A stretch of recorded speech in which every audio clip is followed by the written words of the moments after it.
तो वहीं छत्तीसगढ़ में द्रौपदी मुर्मू के समर्थन में 2 वोट पड़े हैं। क्रॉस वोटिंग को लेकर मंत्री अमरजीत भगत ने कहा कि जिसने भी ऐसा किया है वो गलत है। पार्टी गाइडलाइन का पालन करना चाहिए और जानकारी मिलने पर पार्टी कार्रवाई कर सकती है। मुर्मू के पक्ष में कांग्रेस के 2 विधायकों ने वोट किया है। हमारे साथ मंत्री अमरजीत भगत मौजूद हैं। क्या लगता है कि कौन लोग हो सकते हैं? जो लोग भी किए हैं बहुत गलत किए हैं, क्योंकि मुर्मू जी का तो जितना ऐसे ही दिख रहा था कि पूरे हिंदुस्तान में ज़्यादातर क्षेत्र में उनका बहुमत दिख रहा था। यहाँ करने की ज़रूरत नहीं थी और पार्टी गाइडलाइन के अगेंस्ट अगर जिसने भी किया है वो बहुत गलत किया है। पार्टी स्तर पर बातचीत होगी या कोई कार्रवाई की? बिल्कुल पार्टी स्तर पर इस पर चर्चा होगी। पार्टी स्तर पर चर्चा होगी और निश्चित तौर पर, हालांकि इस पर व्हीप जारी नहीं होता है, किसी तरीके से ये पता नहीं चल पाएगा कि कौन वो शख्स है, कौन वो विधायक है जिसने द्रौपदी मुर्मू के पक्ष में मतदान किया है। लेकिन पार्टी इस पूरे मामले को गंभीरता से ले रही है, ये कहना है अमरजीत भगत का। कैमरामैन राम देवांगन के साथ आशीष तिवारी, न्यूज़ 24 मध्य प्रदेश छत्तीसगढ़, रायपुर।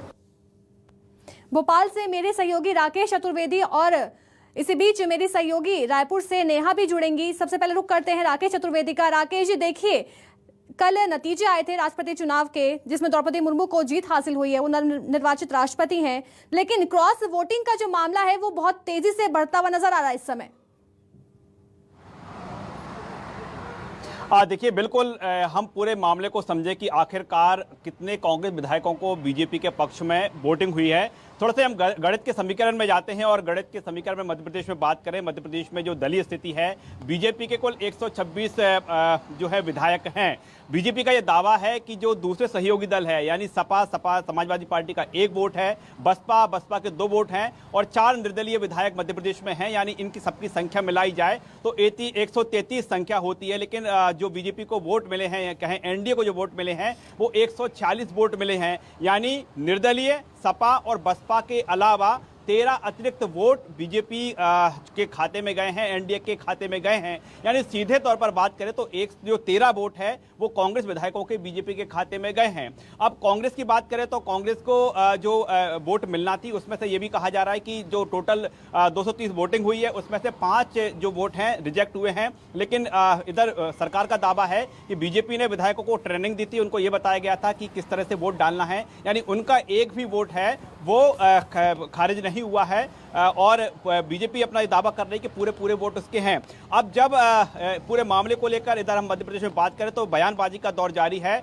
बीजेपी के प्रदेश अध्यक्ष गृह मंत्री नरोत्तम मिश्रा के साथ तमाम बीजेपी नेताओं के बयान आए हैं। मुख्यमंत्री शिवराज सिंह चौहान का बयान आया है और ये बीजेपी दावा कर रही है कि चूंकि बीजेपी की जो राष्ट्रपति की जो उम्मीदवार थी वो जनजातीय वर्ग से थी और बीजेपी ने लगातार अपील की थी और कांग्रेस के जो जनजातीय वर्ग के विधायक हैं, यानी आदिवासी विधायक हैं, उन्होंने अपनी अंतरात्मा से बीजेपी के पक्ष में वोट किया है, एनडीए के पक्ष में वोट किया है। यह बीजेपी का दावा है। वहीं दूसरी ओर बात करें तो कांग्रेस में इस तरह के समीकरण पहले से थे। खुद कमलनाथ की बात करें तो उन्होंने बात कही थी कि उनके विधायकों को ऑफर दिए जा रहे हैं, बीजेपी की ओर से ऑफर दिए जा रहे हैं। और अभी हाल ही में मध्य प्रदेश के पूर्व कानून मंत्री पीसी शर्मा का बयान भी सामने आया। उन्होंने कहा है कि बैठक में इस तरह की चर्चाएं हुई थी और ये बात कही गई थी कि हाँ, आदिवासी विधायकों को रिझाने का काम बीजेपी कर रही है। और फिलहाल हम बात करें पूरे मामले को लेकर, एक मध्य प्रदेश में जो है बयानबाजी का दौर जारी है। दरअसल बात करें प्रदेश में नगरीय निकाय चुनाव आने के बाद बीजेपी कांग्रेस दोनों ही तरफ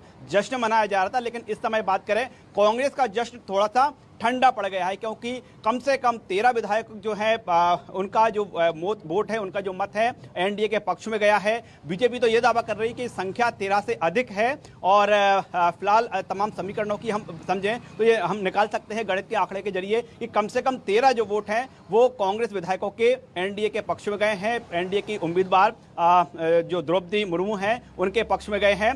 फिलहाल मध्य प्रदेश में बात करें पूरे मामले को लेकर बयानबाजी का दौर जारी है, गहमा-गहमी का दौर जारी है। जी बिल्कुल, सियासत जो है इस पूरे मामले को लेकर शुरू हो गई है। इसी बीच मेरी सहयोगी नेहा हमारे साथ जुड़ गई है रायपुर से। नेहा, देखिए लगातार क्रॉस वोटिंग का जो मामला है वो तूल पकड़ता हुआ नजर आ रहा है। इसी बीच मंत्री अमरजीत भगत ने कह दिया है कि जिसने भी ऐसा किया है वो गलत है, उस पर कार्रवाई की जाएगी। अब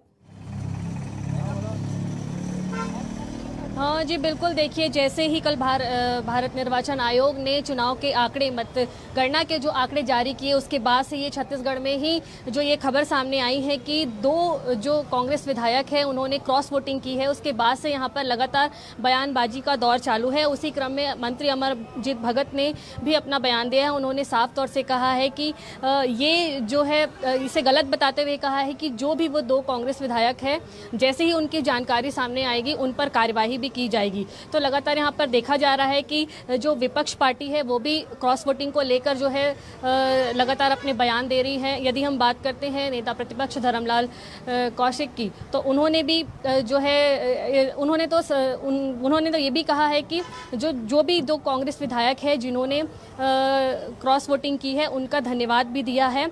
इसके साथ ही आपको बता दें कि जो यदि हम देखते हैं पूरे छत्तीसगढ़ में कल से ही जो है ये बयानबाजी का दौर चालू है। तो इस तरीके से यहाँ पर जो है क्रॉस वोटिंग को लेकर अभी भी दोनों तरफ से जो है बयान आ रहे हैं। यदि हम राष्ट्रपति चुनाव का जैसे ही जो है द्रौपदी मुर्मू की जीत की बधाई आई तो यहाँ पर जो है छत्तीसगढ़ में उनके जो बधाई का सिलसिला है वो बीजेपी की तरफ से शुरू हो गया था। बीजेपी ने जश्न भी मनाया।